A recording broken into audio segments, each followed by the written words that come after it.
and we will get moving. So how is everyone? Good? Ready? You ready? Yeah, good. Ready. Yeah, okay. Well, Marilyn, I'm sorry, once again, Lindsay apologizes. She's still moving. Okay, And well, it's a big job. I talked to her yesterday, and she said she'll be for sure on next week. So Excellent. Excellent. Okay. Well, I find these chapters very interesting. There is just so much going on now, and all of a sudden you think like, all right, they're already got a big challenge, right? And then now Rand just starts to pile things on, as she does, right? Right? Yes, yes. But you know, interesting. 2 points. Firstly, that although it's very Hugovian and in its romanticism, when I read it, that doesn't slap me in the face. It actually has a very now it's been more than 30 years. I'm dating myself since I've read it, and it has a very contemporary elan to it. I mean, I can't say, oh, this is corny or this is hackneyed or anything like that. It doesn't come off that way at all. The opening scene that you described and you set up for us on the Facebook page, I kept thinking of a painting by Wyeth, very pastoral, contemplative, intimate, and again, it's a case of there wasn't anything said because nothing needed to be said. It was almost like they were on a kind of wordless vibe with each other. Right. Yes, and I agree. And I think that she really wants us, because I picked up some animus last week that, you know, again, there's that sense that maybe Leo's not for real, that maybe Leo's not the good guy, at least up to this point. And I just wanted to emphasize in that scene that she really does, she loves Leo, she loves Kira. She does have, she thinks very, very highly of them. They are in love. They're being written as in love. Nobody's pretending. Mm-hmm. And in that scene, I think we get them apart from all of their troubles. And we get to see them as they would like to be. Probably the closest thing to a honeymoon. Good point. Right. Adele, what did you think? Yeah, I can tell that Kira and Leo really do love each other. They're just kind of victims of the times around them. They can't be the kind of people that they want to be or live the kind of life that they want to live together. They're unable to live when they're in the city. And so that's what's nice about seeing the contrast in the country where they don't have these worries, these troubles, this oppressive system in their face the whole time. So they can actually enjoy themselves. There's also the metaphysical element of just the two of them with nature, just two human beings with nature and their interaction. Right. Them in a man-made environment created by the communists. Exactly. Very good point. It just all falls to hell once they get to the city. Right. And there's all this high-sounding talk about the glorious revolution, how everything's done for the sake of the proletarian. And the reality is in stark contradiction. And this is a sense in which you can read the book as a critique of Soviet Russia. Whereas here's the concretization, and it is nothing like the bombast and rhetoric and nonsensical talk that was going on back in the 20s and in the 30s. Workers' paradise. Yes, workers' paradise, and their big advantage was the fact that no one got the information, and this was Rand's SOS I think to, so. to the Western world. Yes. And not the first one, but not the last one. Going back for 1 second to the idyllic landscape scene, Yes. there's one passage about the leaves were stars Ah. and the flickering light. And I believe, my guess is that the leaves weren't the stars, but it was the negative spaces with the sky flickering in between the leaves. Oh Yeah. yeah. That's It's- nice. Leaves were stars, and it's a very flip-flop of words, but it's very visual. Right. The Yes. imagery. It's imagery. Artist in me Yes. goes, Yeah. Well, and she pulls that spark image through that sort of an extended metaphor with sparks and sparks and sparks. So the light. that's a very beautiful, poetic way of describing something. But Yeah, you know, I never gave her enough credit in my younger days for how good she was in terms of descriptive passages and so forth. Some of them are just like poetry in this book. I mean, it's just amazing. Yeah, it's very lyrical. And again, we see just what is going to be destroyed. And I really think that she wanted this scene to be very beautiful, just so we all could really, really get the point of how horrible it is to destroy something to people like this. classic romanticism. Classic romanticism. Something so beautiful, and you've just got to be careful that it's not going to be destroyed. Yeah. Mhm. Okay. Anybody else? Ron, did you want to add something? I thought it was an interesting comparison. I mean, you, Marilyn, you brought up the fact that Rand really doesn't highlight scenery or nature or bring those metaphors into her writing. And I don't remember in The Fountainhead if she ever did. But I thought it was an interesting, and I appreciate Michael's observation about the stars and the leaves and the negative space, because I think there's a lot negative going on in their lives, and maybe it's a relationship between, you know, the metaphors of what they were seeing and the life they actually have to lead. Right. Right. But again, if they're seeing the stars in one way or the other, they're looking up, right? Right. Yeah. And I don't think they ever look up when they're in the city. But that's an exquisitely beautiful scene. And looking up at stars sort of conveys hope. And when they get to the city, there's none. Yeah. It's just fog and gray and dismal. Yeah. Especially when you lose 2 rooms. Oh yeah, yeah. There's Oh, so yeah. much to talk about. We should probably. There's just so much. There's so much bad that happened to them in these 2 chapters. I just can't even believe it. I mean, you know, Kira's aunt died, and Kira's aunt died, and they lost 2 rooms in their house, and they've got some gal that was forced into them by Victor. I mean, how awful does that get? Well, she's ratcheting up the speed at which things go from awful to crap awful, and how they the state grinds people down to the point where they are little better than animals struggling for survival in Right. the basest way possible. Well, what did you think of that, Victor, in that situation? Adele, did you have a reaction to how Victor manipulated this situation? Oh, what more can you expect from Victor? Well,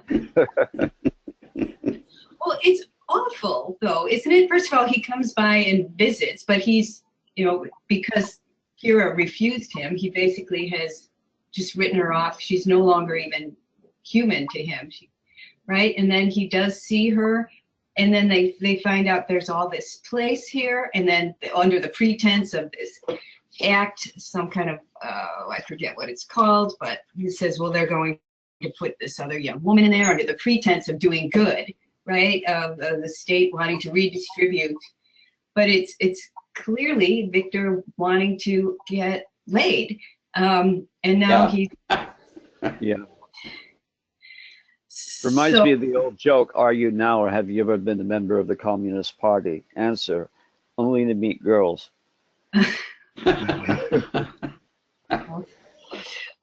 Well, I thought it was horrible. I thought that Victor was very clearly a contemptible character.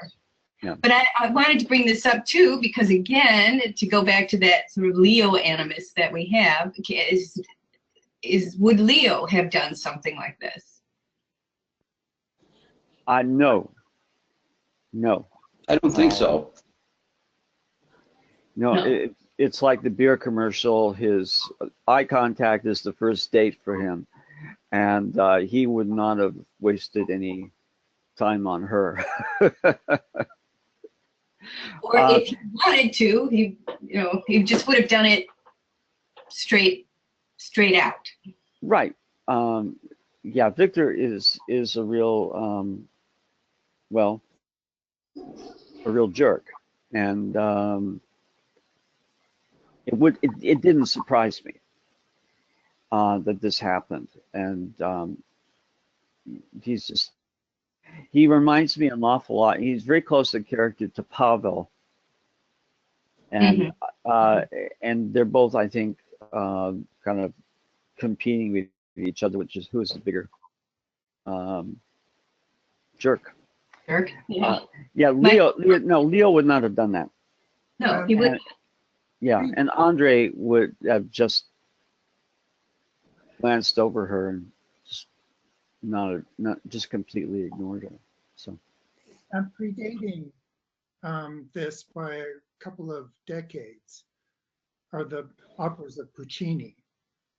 And but in several of them, many of them are tragic, but with like Madame Butterfly, she commits suicide because she can't live with her integrity intact. The conditions are impossible to live with.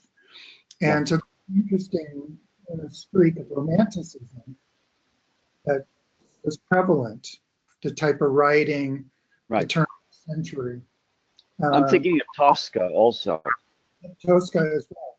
But the device that he used, the spirit's still alive, right? But conditions are impossible. Mm-hmm. Right. I mean, do you remember the way they split up the apartment so that she, if I remember correctly, she has to walk through their room to go to the bathroom? Yes. Right. Yeah. They have the bathroom, and you have to walk through their bedroom. Right. And at one point, they ask her to knock, and she says, "Why should I? It's my apartment." Yeah. So again, idea of courtesy, of privacy, of the individual sovereignty. It's just being not even chipped away now. It's just being hacked away at. Yes. And that's followed up again with, what did the woman have an abortion and she had blood on the floor in the bathroom and she wouldn't clean it up? Yeah. Yeah. Yeah. Incomprehensible is not to clean up your own mess. Yeah. Well, a lot of people like that. Yeah. Adele, were you going to say something? But what of the guy that moved in first? That they took one room away and gave it to some guy. Oh yeah, the elderly gentleman. The elderly guy. Said he was going to be in trouble. I never knew what happened. What of him? I mean, he just sort of fell away. I think he remains very much just in the background. But I remember that it was very poignant when he asks, please, comrade Argonova, if I could take a bath once a month. Yeah, it's like, okay. So again, you get a sense of just, how much the revolution has done for everybody, where now we're at a point where, right, we have to, beg for a bath once a month. Hmm. Yeah. Okay. The whole thing with Leo losing his job, I want to get to because that's really important. But there was a part where I was very confused is when Kira and Andre are talking. He's been gone for most of the part of the summer, and he comes back, and she asks him what he's been doing. Do you remember that? Mhm. And she says, you know, he tells her what he's been doing, and she says, "Oh, well, I hope you got them because they could have hurt you." And at that point, I really thought, oh, that's Kira, that's where Kira made her mistake. Um, uh, but did not you didn't find that passage curious the way it was written? You're all looking at me, so. Is that at the end of chapter 14? So that's which is very, very kind. No, it's right at the beginning of chapter 13. Andre had spent the summer on a party mission in the villages of the Volga. Oh, right? yeah. Yeah, I thought it was Andre. Yeah, I don't know the historical context of those particular skirmishes, but it was obvious he was being a Bolshevik, and he had to kill counter-revolutionaries. Yes. And, So he's out killing counter-revolutionaries, right? But what does Kira say? Counter-revolutionary being a euphemism for anyone who didn't toe the line or made the mistake of dissenting or openly disagreeing. Yes. Party. So, but why her reaction? I'm confused. Why does she react the way she does? What would a consistent reaction of hers be to that that news from Andre? Well, a consistent reaction would have been Dagny Taggart's reaction, in which case he most probably would have had another scar on his face, still yet. But yeah, Kira's reaction is rather strange. It's more like she's not hearing that. Oh, he's a brave man and all this sort of thing, and of course he's not. In that sense, Dan, I made the point that he was operating on evil premises. Well, this I think is just absolutely true. I think he is. There's a kind of, like I said, honor or Puritanism in his consistency and his loyalty to that principle, but the principle itself is evil. Mm-hmm. And Ron, did you have any reaction to that? I guess I read it and didn't really think much about it. I thought that perhaps it was just Andre being Andre, and that Kira's reaction was, well, you went and killed a bunch of people. I mean, she brings it up later in their discussions about in the restaurant when he buys her dinner because she's almost dying from starvation. Right. And he said to her, you do bad to you make other people suffer when you're suffering. It's kind of like share the wealth in terms of suffering. And so I read through it, Marilyn, and I really didn't react to it one way or another. Maybe it's just me. These are people who are trying to fight the revolution. People like right. But so is Leo, and so is Kira trying to fight the revolution. But they're getting free pass. At some point, I think Kira would have said, "Oh, I get it. You really are very different from me. We probably can't be friends." See, I think it's interesting. I think it's where she makes a mistake. Kira does, and I think this is what allows all the rest of the stuff to happen.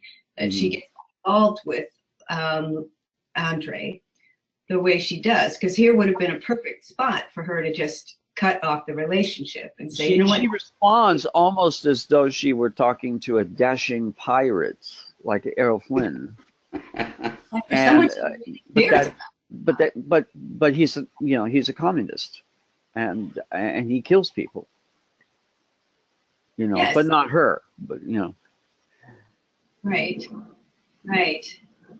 But yeah, that part bothered me a lot, obviously. Adele, did you have anything to say about that? I think that Kira really does respect Andre. He's a man of integrity, even if he's completely misguided in what he's fighting for. And I thought that scene was an interesting parallel with the scene in chapter 14 in the restaurant. He was willing to sacrifice his life for his cause, and Kira's asking him about that, like how is it okay to let people suffer in furtherance of your cause? And then he sees he sees that what Kira is suffering, and suddenly it's personal for him. He can't look at it selflessly anymore. And I thought that was an interesting juxtaposition, just having that speech immediately before he's like, oh my God, this is affecting somebody that I care about. He doesn't make the connection, but he can see it. Yeah, it's the same thing. I think they're linked. They're sort of it's exactly what Kira does is exactly what he does in terms of both of them betray their principles, as it were, and they do it because of a personal affection that they feel, but it's wrong for both of them. Right. It's a mutual chinks in both of their armor, and this is where the fissures are beginning. Yeah. Michael? Do they both see it? I don't think so. Right. So they're actually kind of at a naive, blind stage where they know, and like, I know you're with the party, but that doesn't have any resonance of what it means. Compartmentalize. A bit as well, yes. Right. Yeah. Yeah. Interesting. Okay, anything else about any of those particular parts of Marilyn, what do you think? You said you think that that's key and that's a mistake that she's making. I do. In a different direction. Yeah. But it's inconsistent. I think it's inconsistent with her values. I don't think that she explicitly for her, that she knows what her values are in terms of the communists. Well, that's possible at this point, that she hasn't really come to terms with the revolution and its meaning. Although I want to make perhaps this is on purpose. Knowing Rand, you're better off assuming that it is. That this is the kind of compromise that the tyranny of an omnipotent state will place upon people, that they have to compromise their highest principles just to survive. And there is a premise that Rand likes, is that love is is making an exception. Mm-hmm. So yes. that if you're in love, you kind of give them a free pass on something. Yeah. That's a really big thing that she's giving him a free pass on. Well, and I think that it does. It makes for everything else that's going to happen. It makes that possible. It makes that plausible, even. Because you see them trying to trying to create a relationship apart from that.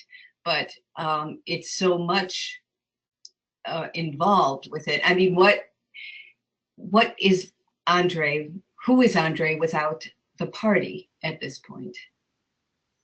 That's a very good question. No one. Andre minus the party is zero. Just a guy. He's just another guy. Yeah, he hasn't developed. Go ahead. Well, I guess I thought it was interesting too about the catch-22 about Leo trying to get a job. You know, you can't get a union card if you haven't got a job, and you can't get a job without a union card. I mean, what's the point of all that? I mean, I try to look at Andre in one way and Leo in another. And I'm saying, is Kira even with the right guy in either case?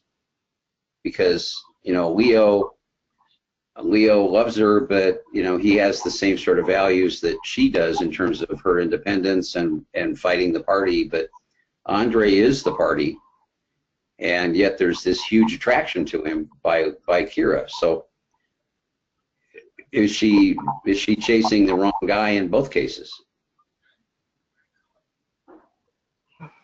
Well,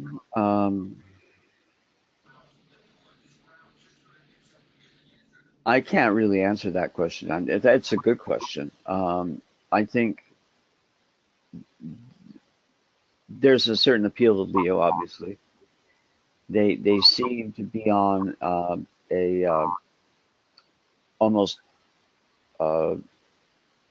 complete, almost non-verbal rapport with each other, Kira and Leo. In the case of Andre, they joust with each other, but they respect each other. But if you were to put those two together into one person, it would be easier to see why the attraction. But it's like You're right. they're divided halves of a fractured person. I was going to say two sides of the same coin. Yes, yes. They have different personalities and they're suffering in different ways. So one's going Right. without it, and that has ramifications that are different, but they're not. I think they're examples of why there's no future there. Mm-hmm. So that if there was a good guy that was a hero or the right guy, Yeah. kind of contradict that there's a future. Yeah. Well, Right. deal with this misery because there's a future here. I found someone clever enough to be able to stay afloat and stay successful or stay. Oh, Adele, did you want to add something? Yeah, I just think that both Leo and Andre are victims of their circumstances in different ways, victims of the time. Andre is fighting for this system that doesn't make sense, and Leo is fighting against the system, and neither of them can live for themselves under the regime. Mm-hmm. Yeah, and I think that's interesting because there was this one point of time where everybody had hoped that the aristocracy would fall apart, but there would be a revolution in which there could be this kind of independence of a more culture based on the individual. But it was just a very brief moment, and then it was gone. But right, so Leo still harkens back to that aristocratic culture of the Romanovs, right? And then Leo, I said, I hope, and then Andre, of course, is a communist, but neither of them is Kira, who is this new person, an objectivist. She's the new person that Rand is trying to create. Mm-hmm. Yes, struggling to be an engineer, and this was something that she was passionate about, and she gave it up. And Does she give it up? Pardon me?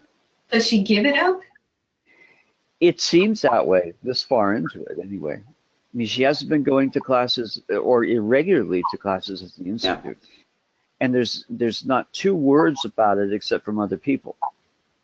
Well, do you remember the first time where she stops going to class for a while? Do you remember what she's doing? It's the time with the saccharin business. Oh, that's right. Yes, the saccharin. Counting 87 pills to make 100, right? Yes. Yeah. Yes. To help her family, and and the scenes with her family in this reading are nothing short of horrific. Yes. The hemorrhaging and so forth, very vividly and lucidly written. Yeah. Almost to the point where one wonders how much of this I keep coming back to, I think this is more autobiographical than she would ever have wanted to admit. I'm sure it isn't all autobiographical, but she had a pretty damn good idea of what was going on Mhm. in the time, and must have made notes or had an incredible memory. And the writing is just top notch. All I can say is whatever she was taking, I'll have some of that. That was really good. Well, that death of Maria Petrovna is very important too when we get into further along in the plot. And in fact, the explicitness of that, the disease and of that death is going to be significant for Kira.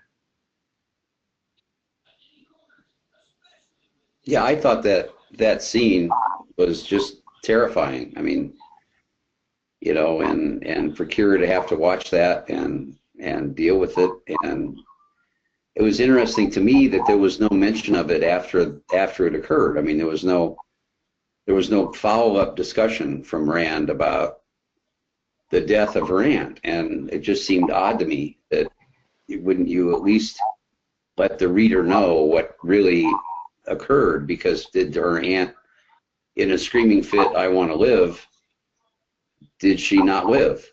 And I'm guessing that she didn't, but we don't know because yeah, she hasn't told us. I'm going back to the notion that, you know, she had I won't say peculiar, but I think a somewhat different take on families. They were unchosen bonds.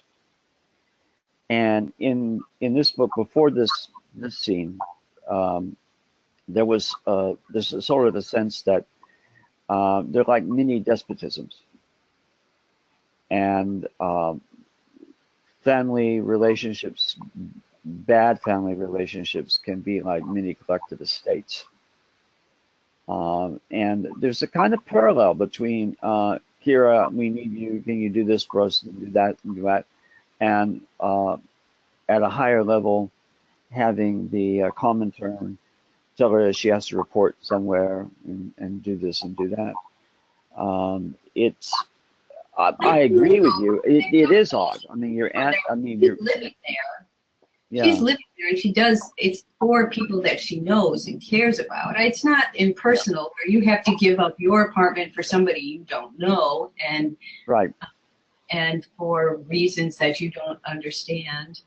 I don't think it's parallel. I think it's meant to point out, to be contrast, to say, all right, as Kira, as the kind of person she is, has affection for her family. She has a hierarchy, and obviously Leo is more important to her than her family, but that doesn't mean that they're not important to her. Good point. Good point. It's just that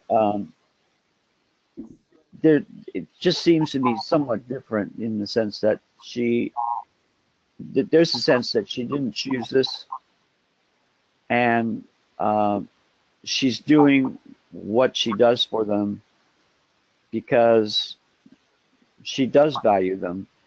But if I remember anything about the rest of the book, it's that it becomes more and more of a burden. Anybody else have anything? Any thoughts on Kira and her family? Or the death scene, or I kind of mentioned it earlier, but yeah, what struck me about the death scene was, yeah, the description of the horror of it, followed by Andre saying, "Oh yeah, it doesn't matter if people die," and how Kira must have been feeling hearing that.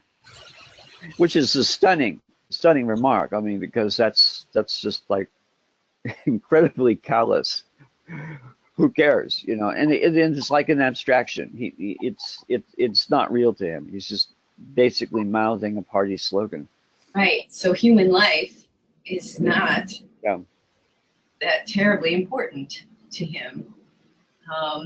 If it gets in the way with advancing the program, whereas I don't think that's the kind of world that Rand is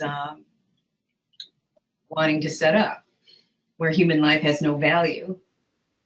There's interesting thing that just from doing the Fountainhead, focusing on the Fountainhead with Catherine and her investment into the socialism of Tui and him as a mentor, and then how that becomes, there's no,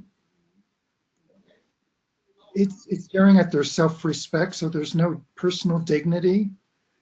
And then there's a point too that ultimate is, well, does life matter at all anymore? Mm-hmm. Mm-hmm. If I'm living this way is not living. I'm just a cog in the wheel. Yeah. But it can have, the ultimate is like, is it worth to stay alive to exist like this? Mm-hmm. Every time I've been around a person like that, Michael, I immediately want to go to a shopping mall or something like that.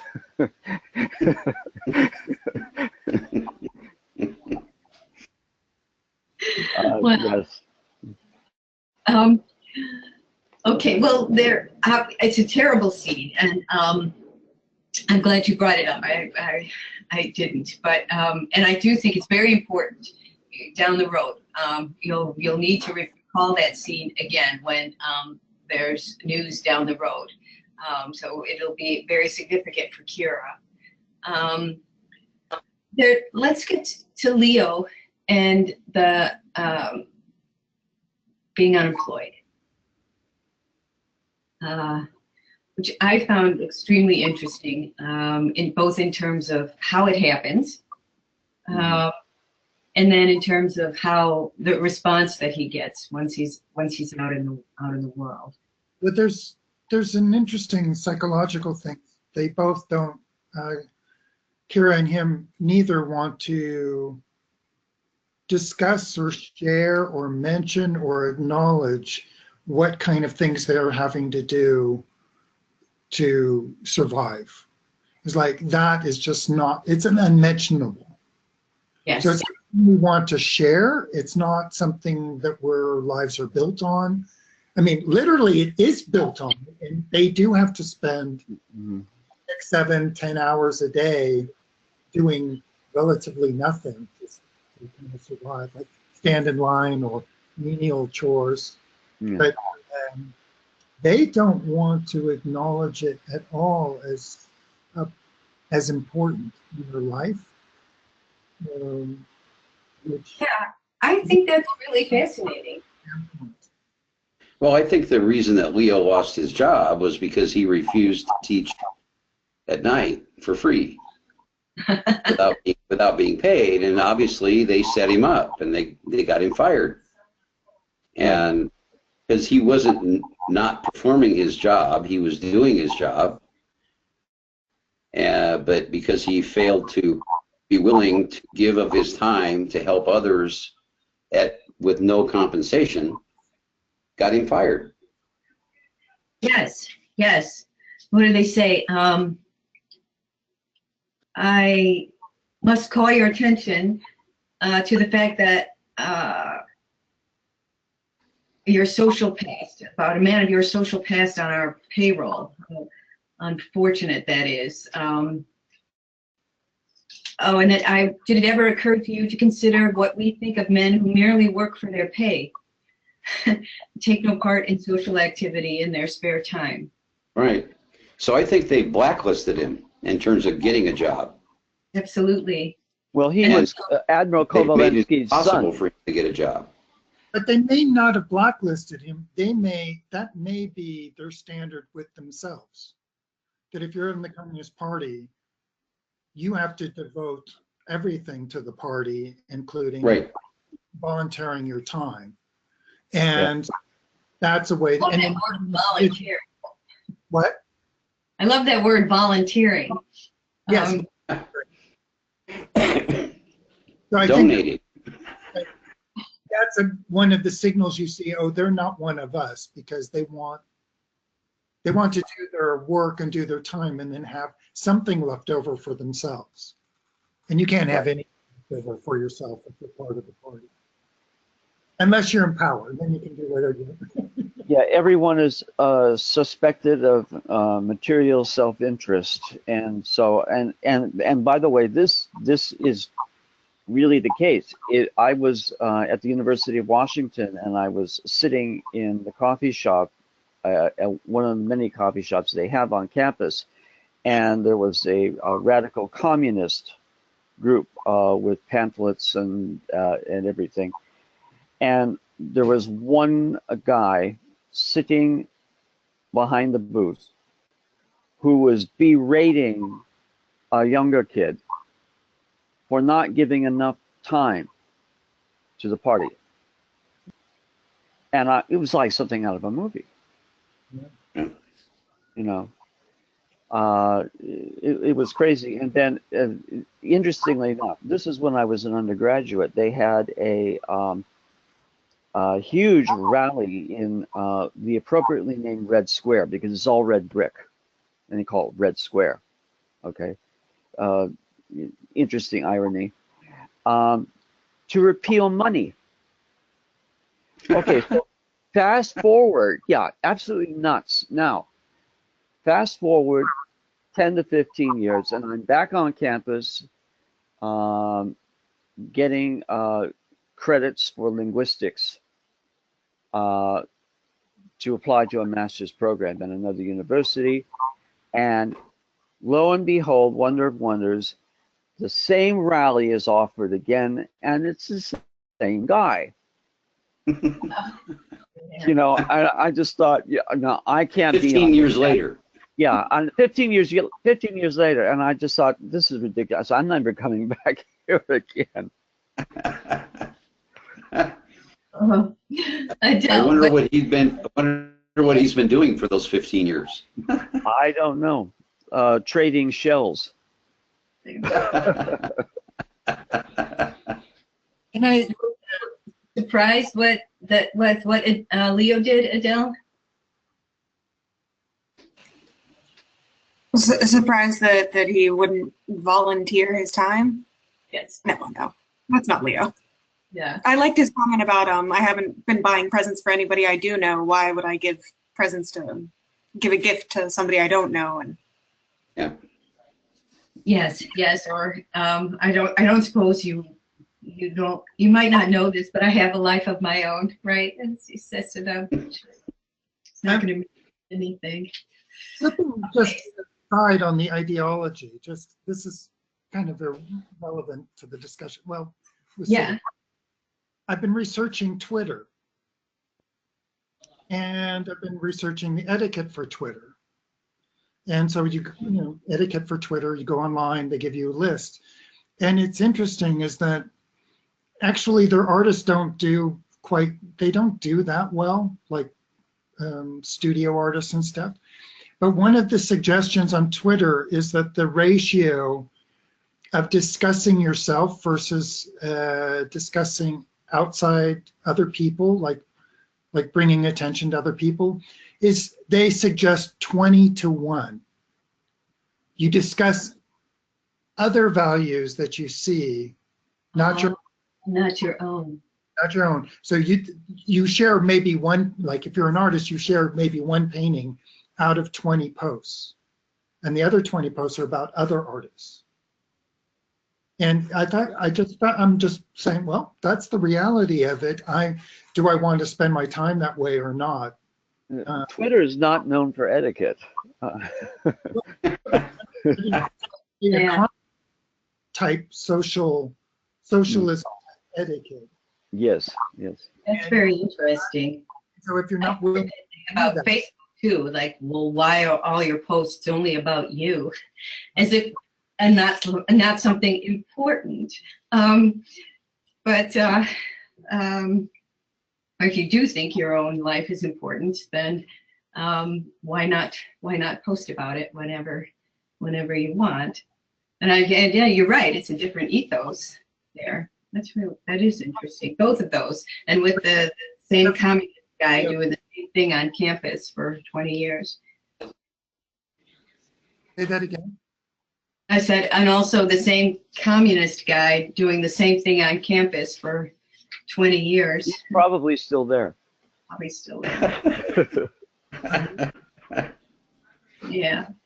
But it's very touching, though, the way Leo and Kira deal with this. I think, as Michael, as you pointed out very well, they first of all, they don't share what an awful day is. And I find that in terms of relationship guidance, fascinating, because there is a point where you can just get bogged down in, you know, talking about in bad times. If somebody gets just only talking about that, then you start to think about life as only these series of awful events. Somebody wrote a book with that title, but they never do. They never allow it to be the definition of who they are or of their day. And I think that's really interesting. Do you notice the things they did about the food? The two of them? Adele, you're smiling. What? Yeah, trying to trick the other one into believing that they'd eaten so that the other one would eat more. Yeah. That was very sweet. That was kind of O. Henry-like, right? Where they care so much about for each other that right, they're just constantly. I felt sick. Did you? No, I didn't do anything. I just like, this is too much for me to take. You know, Michael, when I first read the book, I think that was my initial reaction. It was too relentlessly depressing. But some 30 years later, I'm just in awe of her with every page. I mean, it's just like one peak after another of really outstanding writing. The O. Henry reference, I should have gotten, but I missed that one. But yes, you're right. Like Gift of the Magi. Mm-hmm. Yes, right. But yeah, it is relentless and it is depressing. There is no two ways about it. The Gift of the Magi is like her hair and his watch. Oh, like, yes. life is normal. You know, Right. Not like, you know, I'm going to die if I don't get that potato. Here, you take it. And it's just heart-wrenching for me. Right. It really is. But again, in terms of their values, you don't get either of them saying, "Oh hell, let her die," or "Let him die," or "What does it matter? I'm going to stuff myself with this before I get home, and then say I didn't get any." Right. Right. So again, what, Adele? Oh, they're trying so hard not to let the outside world touch them, and it just keeps getting closer and closer and closer. Their rooms are getting smaller. It's affecting every aspect of their lives, and I have to say this is one of my least favorite chapters because of Leo's reaction to the silk stockings. This passage is what makes me hate Leo more than the rest of it all combined.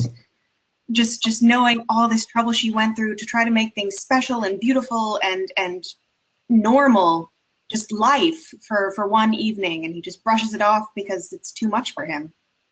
Good point. That's also interesting is the foreshadowing of the dresses. Mm-hmm.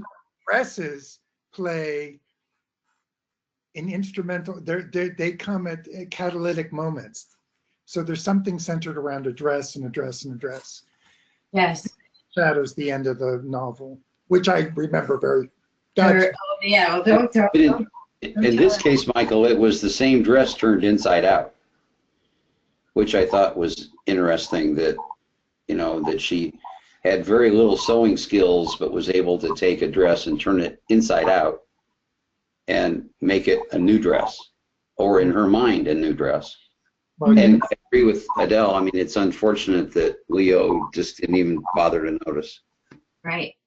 Yeah. So here, no, he doesn't rise to the occasion at all. It's heartbreaking. And here you see where Leo is starting to deteriorate. Right. I think he's starting to succumb to the system. I think they've beaten him down to the point that he has no desire to do anything. He's turning into Vasily. I mean, I think that's my comment to my wife yesterday when I finished reading chapter 15 or chapter 14 was, this is the most depressing book I've ever read. We haven't gotten into it yet. Yeah, Yeah, Ron, I agree with that. I think that you're seeing his disintegration. And I was going to say, well, maybe he's a little bit self-absorbed. Well, yes, but that's not the problem here. The problem is that he's disappearing. He's checking out. Yeah, and, I agree. And Kira has to be the strong one. I recall some comment a concentration camp survivor made, and it's just paraphrasing memory, but he was asked about sex in the concentration camps. Mm-hmm. And he said, oh, you don't understand. It's a celebration. No one was celebrating anything there. So it killed that oppression, just totally killed their desire. Yeah. And so, he's being beaten down, and to the point where he can't rise to the occasion about the silk stockings. I'd like to say it a different way. Right. Yeah. Right. Yeah. Yeah. It's not the yeah. No, we're saying something. No, I think it's No. quite symbolic. This impotence. Mhm. Yeah. Now there is something going on with Leo, but that that's neither here nor there at the moment. But yeah. But then you can contrast that with Kira. Remember Cyrus, which we talked about way at the beginning. That character from the Mysterious Valley, and Cyrus never gives up. Okay, and Cyrus's friends never give up, and they also. It's an adventure story, so there's just episode after episode of danger that they're in, but they have to persevere, and they're not quite as trapped though as Leo and Kira are. So Kira foreshadows also Dagny in the sense of being kind of like thrown into horrible situations one after another, and Yes. becomes a virtue for her that she, in Agnes' case, it becomes a virtue that she's not seeing through the problem. She's willing to take on the stuff and maintain her integrity, but she's not quite seeing what the bigger picture is. And so, but the process of pouring on the crap and seeing what you're made out of, like my mom used to say, watching tennis players, when the going gets tough, you get to see what they're made out of. Mm-hmm. Mm-hmm. And come watch this guy, he's losing it. Yeah. Okay. Marilyn, in your post this week on Facebook, you mentioned something about what do we think of Sonia? Did I read past something? Did I miss something? I don't think of Sonia. You don't think of Sonia? Oh, might not want to, but what is she up to? There's that. I must have missed it because. Okay, here. Oh, page 184 in this version, when there's Sonia and Pavel, they're at the Institute. Kira met comrade Sonia and Pavel Sierov. Oh, that's when she finds out that Pavel is out to get Victor, or out to get Andre. Yeah, okay. Yes, so I think so too. Nonsense, right? But Kira says, but his party standing does worry you because it's so high, doesn't it? Yeah. Right? Yeah, okay. And we have that introduction, well, not the introduction, but a very clear statement about envy here, which you Fountainhead people are deep in the discussion of, correct? So here in the party where it's supposed to be selfless, where there's not supposed to be any individual benefit or merit or anything else, all of a sudden that whole question of party status is actually one that's very important after all. And it's hypocritical. I mean, I would rather deal with somebody who was out front about being competitive, wanting to best me, Right. and Yeah. and rather than having to deal with this almost in this Tui-like fashion of being undermined, of undermining and then making it look as if you're doing it for the person's own good. Mm-hmm. Mm-hmm. Yeah. One thing that's been just came to me is the two systems of thought, the individual system of thought and the collectivist system of thought. Mm-hmm. It's interesting that for Rand, I mean, she had no trouble switching systems to get inside the psyche, mentality, or the logical consequences of certain policies. You have these policies and they go in different directions. Mm-hmm. But I noticed that with normal human beings, sometimes they can't conceive of evil. And sometimes they can't conceive of the good. Mm-hmm. Sometimes they can't conceive of principle.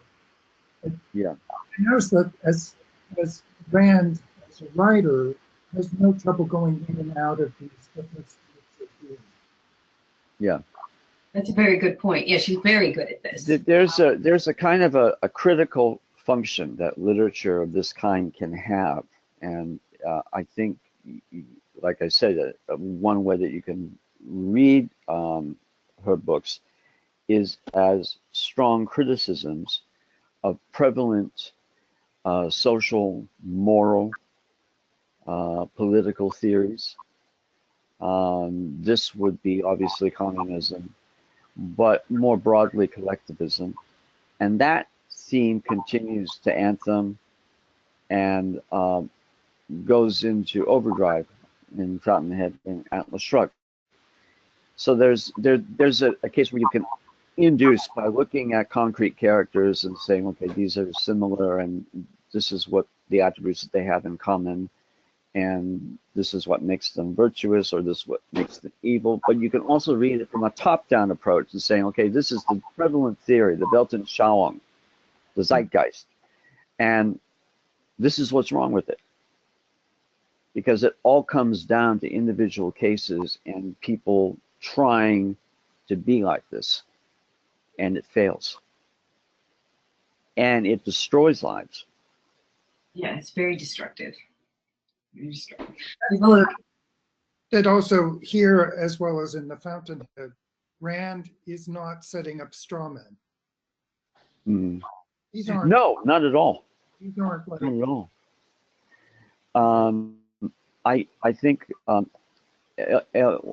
of the commentators on that discussion, not the last discussion, but the one before that was posted last weekend, that he was a little bit of Ellsworth too was a little bit of caricature.